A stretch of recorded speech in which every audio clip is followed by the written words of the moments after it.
Soul sister, soulmates, or just sisters. Soul sister? Let's start with some numbers. Humanity today numbers about 8 billion. As a general estimation, half of them are women and the other men. I stand by the common opinion that a soulmate basically belongs to the opposite sex.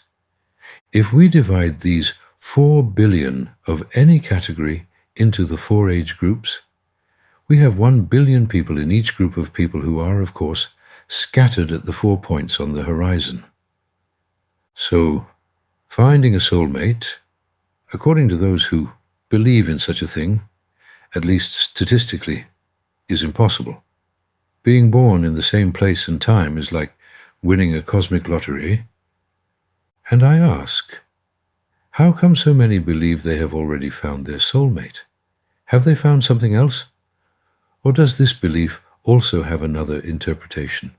If in the sister place we put the word similar vibes, something might happen. However, the soul then becomes souls, leading in some cases to tragic outcomes like the best men or the maids of honor. Before I share my opinion, I don't like this same vibes thing in relation to the twinning of 2 people. And not for any other reason, but because many times the vibes come from uncontrolled centers.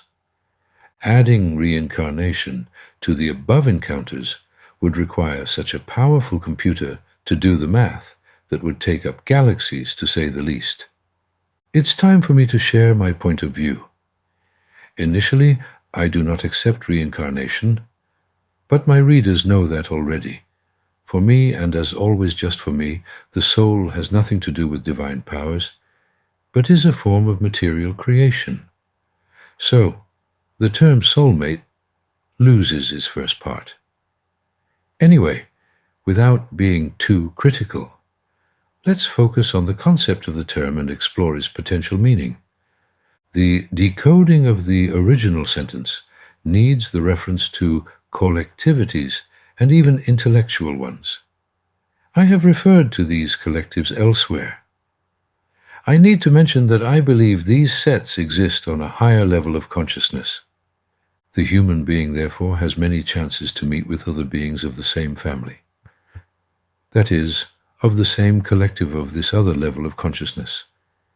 And it is not at all mandatory that such a relationship must be with similar ones.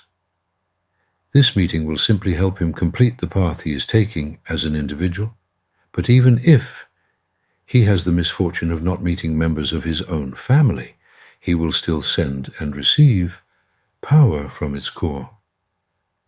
However, this approach presupposes the understanding of 2 terms, that of individuality and the other of personality. The soul, the body, and the intellect are elements of individuality.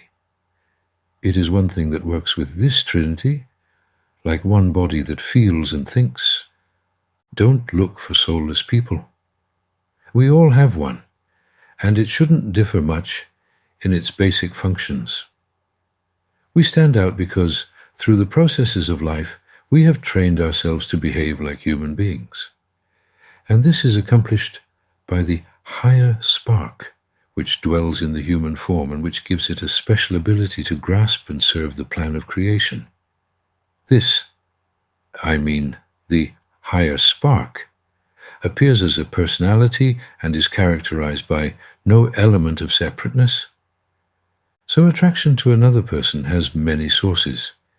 If we like him as a body, it is probably because of the vibes of the comparable function. This vibe, if not accompanied by others, is expressed as love attraction, since the animal nature through this attraction completes the sexual need of the species. The pleasure in the love act is the cheese on the mousetrap, just as well on the emotions level. Another center, another function.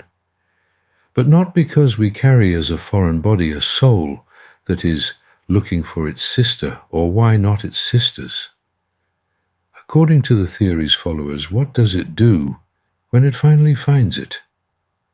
It lies down and takes pleasure in the act of love. But even in the next function, that of the intellect, exactly the same thing happens. The attraction transforms into platonic love with the sole purpose of perpetuating the species, not too shabby for features and options. But it is one thing to operate by my nature and another to project the soulmate syndrome on this. Fraternity has a greater response to the higher spark. But can we claim that the sun's rays are sisters? They are a unit that we perceive as separate existences. So, what is the conclusion we can reach?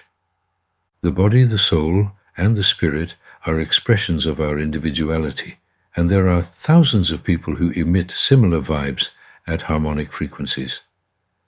The higher spark uses our individuality for its own purposes and is perceived as a personality. Its origin, a higher level of consciousness, and, to make it more difficult, a higher level of the governmental function of creation. So the term soulmate is a poetic expression and if I may add, a very catchy one.